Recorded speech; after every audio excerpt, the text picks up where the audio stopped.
Oh my God. Going once for the bid. Going twice. Sold. She was 9 years old the last time she slept in that house, and for 17 years, she told herself she would never think about it again. But some promises are made to be broken, and on a cold Tuesday morning, Marissa Cole walked into a courthouse auction wearing a coat that cost more than her father ever earned in a month, and she raised her hand to buy the one thing her parents swore she would never touch again. The house at 214 Larkspur Lane. The house where they told her she didn't belong. The house she was about to own outright, in cash, in front of the two people who spent her entire childhood pretending she didn't exist. Warren and Louise Cole did not recognize her at first. It had been 17 years since they signed the papers that sent their 9-year-old daughter to live 2 states away. 17 years since they told the neighbors on Larkspur Lane that she had simply gone to live with relatives who could give her more attention. They never imagined she would grow into someone unrecognizable. Someone composed, someone standing 3 rows behind them with a paddle in her hand and a lawyer at her side. They never imagined this morning would come at all. But somewhere between the folding chairs and the auctioneer's voice calling out the opening bid, Louise turned around, and for the first time in 17 years, she looked her daughter directly in the eyes. What Marissa Cole did next would leave an entire courtroom in stunned silence, and it would force her parents to finally answer the one question they thought they had buried forever. Why did they really send her away? What happened to the daughter who was supposed to disappear? And what did she build, in all those years of silence, that brought her back to the one house that never wanted her? To understand what happened in that courtroom, we have to go back to the beginning. Back to a house on Larkspur Lane, where a family of 4 once seemed, at least from the outside, entirely ordinary.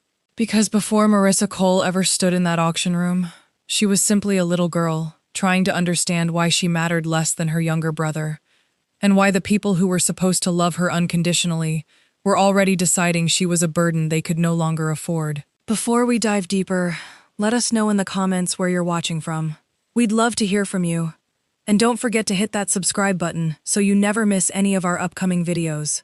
There are 3 questions worth holding on to as this story unfolds. Why did Warren and Louise Cole decide that one child was too expensive to keep, while the other was worth every sacrifice? What exactly did Marissa Cole do in the years she spent away from her family, far from the only home she had ever known? And what was she really planning, quietly and patiently, in the months leading up to that auction, long before anyone in that courtroom understood what was coming? Because this is not simply a story about a house changing hands.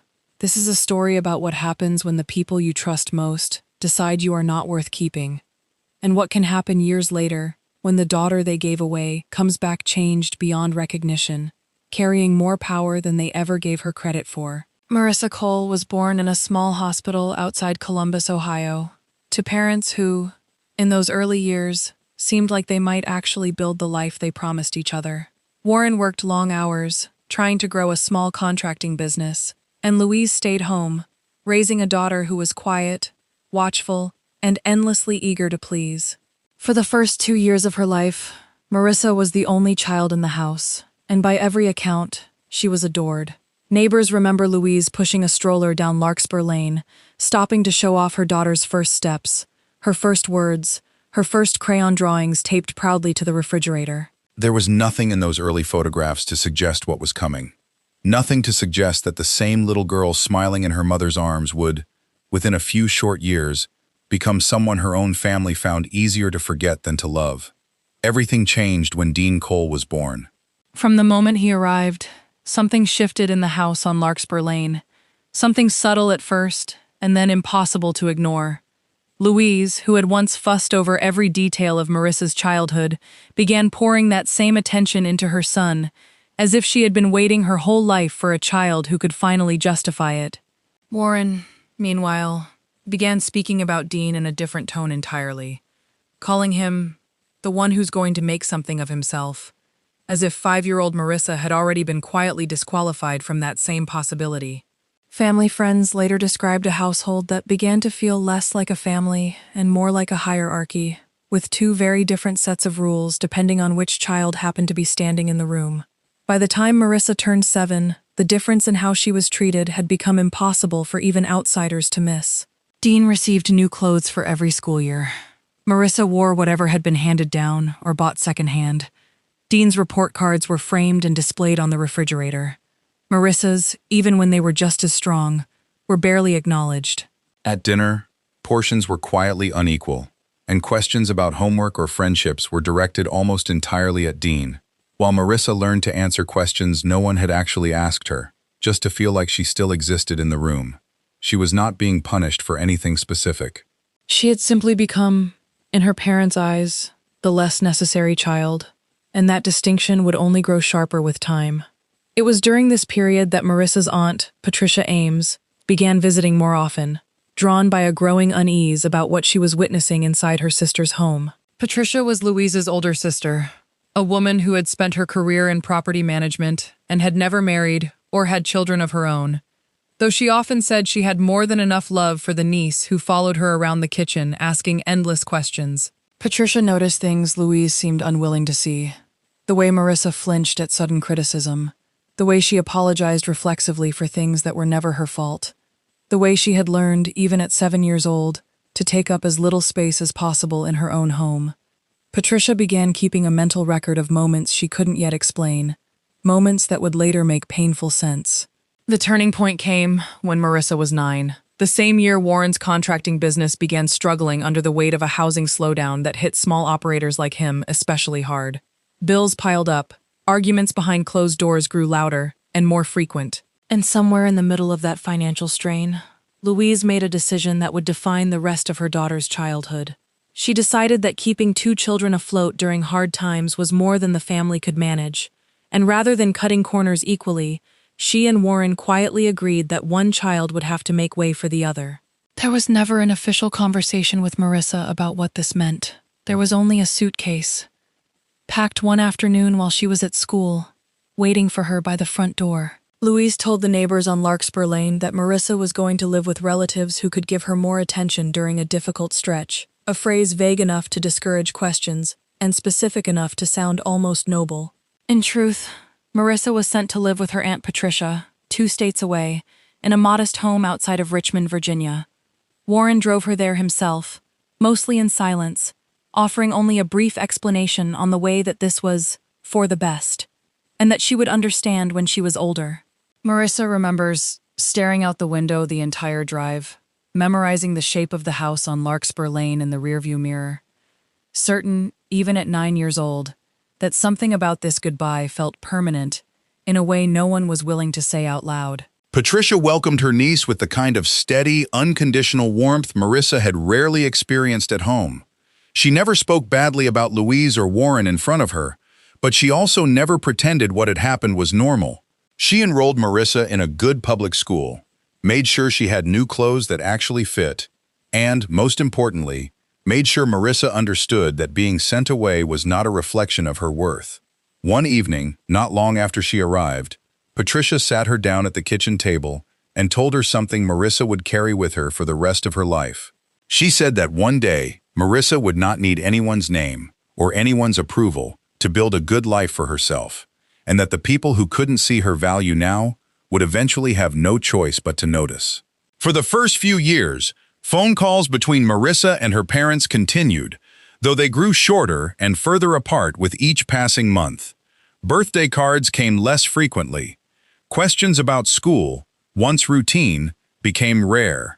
Meanwhile, back on Larkspur Lane, Dean was thriving in the space his sister had left behind, enrolled in private tutoring, competitive sports leagues, and eventually a private high school that Warren and Louise justified as an investment in the child who was actually going to make something of himself. Marissa heard about these milestones secondhand, through brief updates on holiday calls, each one a quiet reminder of exactly where she stood in her family's priorities, even from 2 states away. The moment that would stay with Marissa longer than almost any other came the night of a minor school emergency when she was 14. A late-night fever, nothing serious, but frightening enough that a confused, half-asleep teenager instinctively picked up the phone and called home, the way any child would. Louise answered, clearly startled by the late hour, and after a long pause, told her daughter something that would replay in Marissa's mind for years afterward. She said, gently but unmistakably, that this wasn't really her home anymore, and that Patricia's house was where she should be calling in moments like this. It was not said cruelly.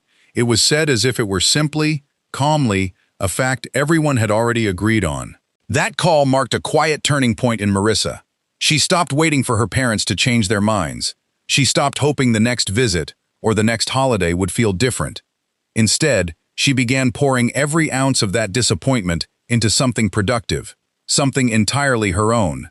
She threw herself into schoolwork, discovering a genuine talent for numbers, spreadsheets, and the kind of patient, long-term thinking that most teenagers her age had little interest in. Patricia, noticing this spark, began teaching her the basics of property management on weekends, walking her through rental listings, lease agreements, and the slow, unglamorous math behind building real wealth. What began as a way to fill lonely afternoons slowly became the foundation of everything Marissa would eventually build. By the time Marissa left for college on a partial scholarship, she had already saved several $1,000s from part-time work, money she refused to touch for anything but her long-term plans. She studied finance, worked 2 jobs throughout school, and graduated with almost no debt, a rarity among her peers. Warren and Louise did not attend her graduation. Dean, by contrast, was in the middle of his second attempt at a business degree, funded entirely by his parents, with little urgency to finish. The gap between the 2 siblings, once measured in attention and affection, had now become measurable in something far more concrete, in bank statements, in credit histories, in the quiet accumulation of choices that would eventually decide who could weather a crisis and who could not. Marissa's early career was far from glamorous. She started as a junior analyst at a regional real estate investment firm, spending her evenings studying foreclosure listings and county auction records long after her colleagues had gone home. Her first property purchase was a modest duplex in a neighborhood no one else wanted, bought with almost every dollar she had saved. She renovated much of it herself, learning plumbing and drywall from online videos late at night after her day job ended. It was not an easy period. She faced rejected loan applications, skeptical lenders who doubted a young woman with no family financial backing, and long stretches where a single unexpected expense could have unraveled everything she was building. But slowly, one property at a time, she began to establish herself as someone who understood value long before other people saw it. While Marissa was quietly building her foundation, life on Larkspur Lane was moving in the opposite direction, though no one there seemed willing to acknowledge it yet. Warren's contracting business never fully recovered from the downturn years earlier, and rather than scaling back, he continued making the same optimistic bets that had gotten him into trouble in the first place, expanding into projects the business could not realistically support. Louise, meanwhile, continued funding Dean's lifestyle well into his 20s, covering rent on an apartment he rarely stayed current on, financing a car he crashed twice, and quietly absorbing debts he assured her were just temporary. Neither Warren nor Louise ever connected these choices to the daughter they had once decided was too expensive to keep. By her late 20s, Marissa had left the analyst job behind entirely, forming her own small investment company with 2 trusted partners she had met through years of careful networking. She specialized in undervalued residential properties, the kind other investors overlooked, turning them into stable rentals or profitable renovations. She rarely spoke about her family during this period, even to close friends, though those who knew her well noticed she kept a careful, almost obsessive habit of tracking public property records in a small town outside Columbus, Ohio. When asked about it once, she offered only a brief explanation, saying it was simply good practice to understand a market before you needed it. No one pressed further. No one yet understood what she was quietly preparing for.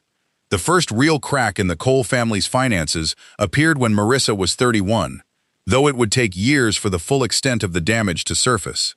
Warren's business, already weakened by years of overextension, lost its largest remaining contract after a dispute over unfinished work, a dispute that quickly escalated into a lawsuit the company could not afford to fight. Around the same time, Dean, now approaching 30 himself, convinced his parents to co-sign a loan for what he called a sure-thing investment opportunity, a venture that collapsed within 18 months, leaving Warren and Louise responsible for a debt neither of them had the means to repay. What had once been quiet financial strain was now becoming something far more serious, something that would eventually place everything they owned at risk. Marissa learned about her family's mounting financial troubles the same way most estranged relatives do, through fragments, secondhand comments from a cousin at a funeral, a brief mention during a rare holiday call with Patricia, who had remained the one steady thread connecting Marissa to news from home. At first, she did not react the way anyone might have expected. She did not reach out. She did not offer help. Instead, she began quietly monitoring public records more closely than before, watching liens attach themselves to the house on Larkspur Lane one by one, watching court filings accumulate, watching a family that had once decided she was disposable slowly lose their grip on the one thing they had built their identity around, the house itself. It was Patricia, in one of their final conversations before her health began to decline, who first suggested aloud what Marissa had already begun quietly considering. She told her niece that the market outside Columbus was shifting, that older, established neighborhoods like Larkspur Lane were becoming more desirable again, and that if Warren's situation continued on its current path, that house could eventually end up at public auction. She said this not as encouragement toward any particular action, but simply as the honest observation of someone who understood real estate better than almost anyone. Marissa said very little in response, but something in her expression told Patricia that her niece had already begun turning the idea over in her mind, carefully, patiently, the same way she approached everything else in her life. In the 2 years that followed, Marissa's company grew steadily more capable of large, deliberate acquisitions, and during that same period, she made a series of quiet financial moves that, on their own, seemed unremarkable. Her firm began purchasing distressed commercial debt in the greater Columbus region, a fairly ordinary strategy for an investment company looking to diversify. Buried within that portfolio, almost impossible to notice unless you were looking for it specifically, was a portion of outstanding debt connected to Warren Cole's failing contracting business. Marissa never mentioned this acquisition to anyone outside her closest business partners. She did not celebrate it. She simply filed the paperwork, updated her records, and continued watching, the same patient way she had been watching for years. Patricia passed away 18 months before the auction, and her death marked one of the few moments Marissa allowed herself to grieve openly in front of her business partners. At the funeral, held quietly outside Richmond, Warren and Louise did not attend, sending only a brief card that arrived nearly 2 weeks late. Dean did not come either, citing a scheduling conflict that no one in the family bothered to question. It was Marissa, alone, who handled the arrangements, who spoke at the small service, who carried the weight of losing the one person who had ever made her feel like she mattered unconditionally. In the months that followed, colleagues noticed a subtle shift in her, not sadness exactly, but a quiet, focused determination that seemed to sharpen everything she did. By the time Warren's business finally collapsed under the accumulated weight of lawsuits, unpaid debts, and years of financial mismanagement, the house on Larkspur Lane had already been quietly flagged for foreclosure proceedings.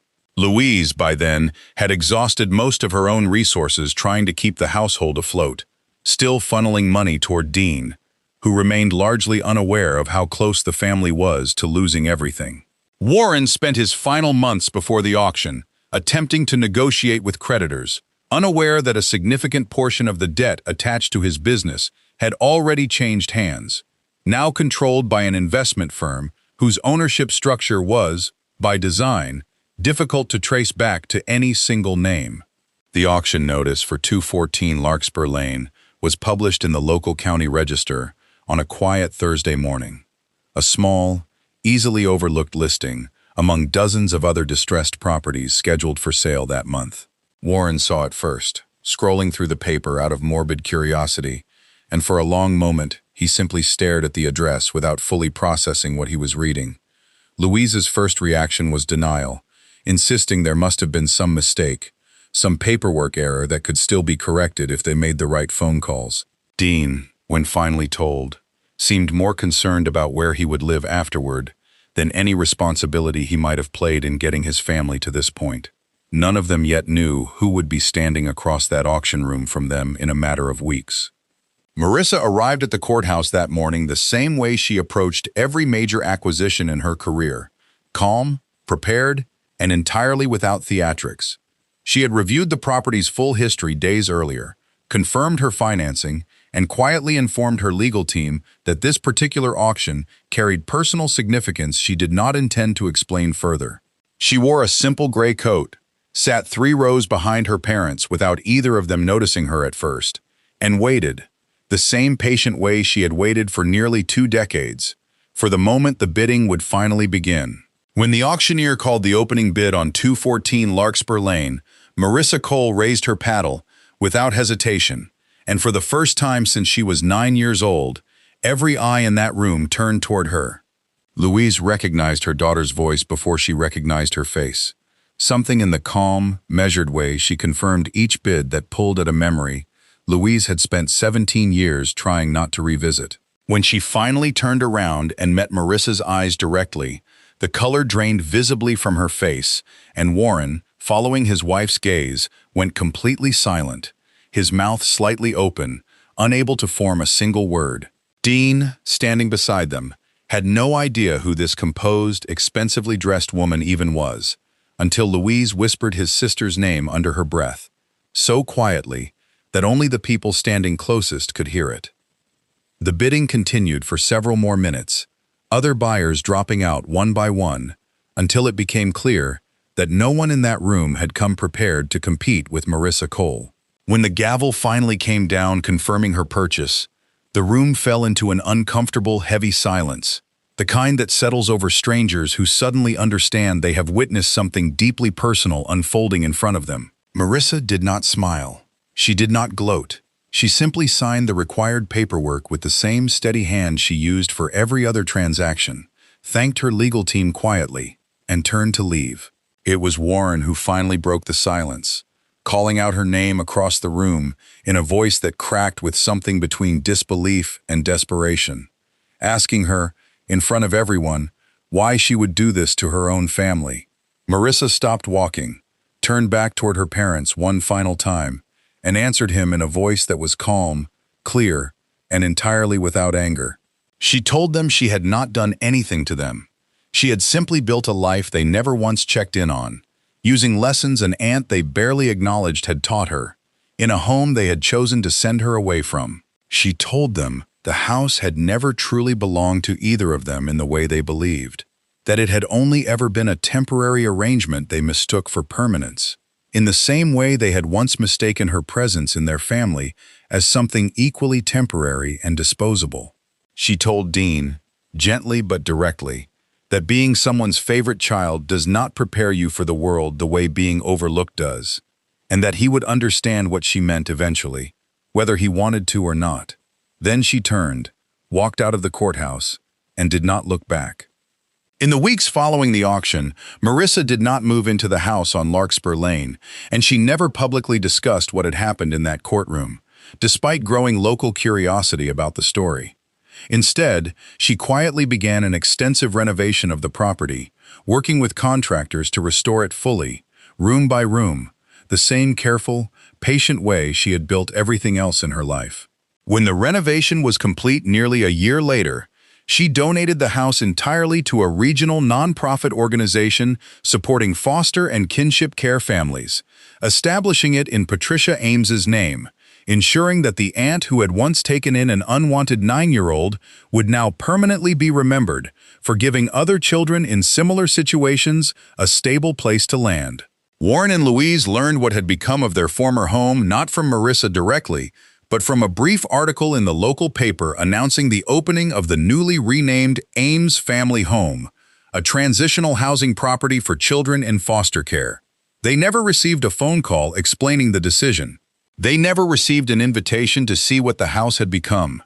Dean, who had spent most of his adult life comfortably positioned as the favored child, was left to quietly rebuild his own life from far less stable ground than he had ever imagined possible. A lesson his sister had learned, out of necessity, 17 years earlier. Marissa Cole never spoke publicly about her parents again after that morning in the courthouse.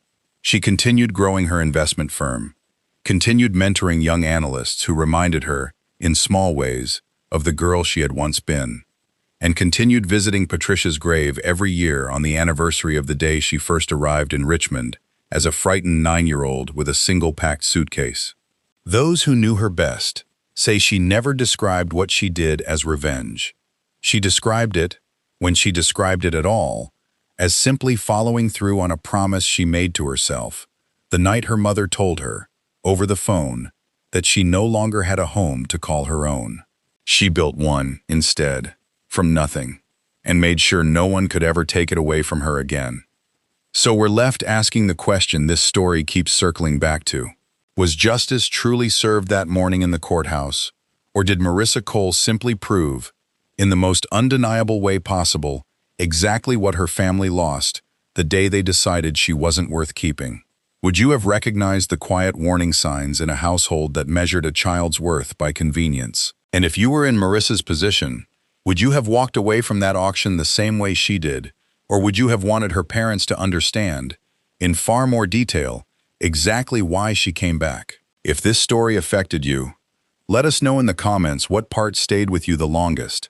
And if you found yourself hoping Marissa would say more to her parents that morning, tell us what you think she should have said. Subscribe for more real-life inspired stories of quiet resilience, unexpected justice, and the families who never saw it coming, because the next story we're about to tell you might be even harder to look away from.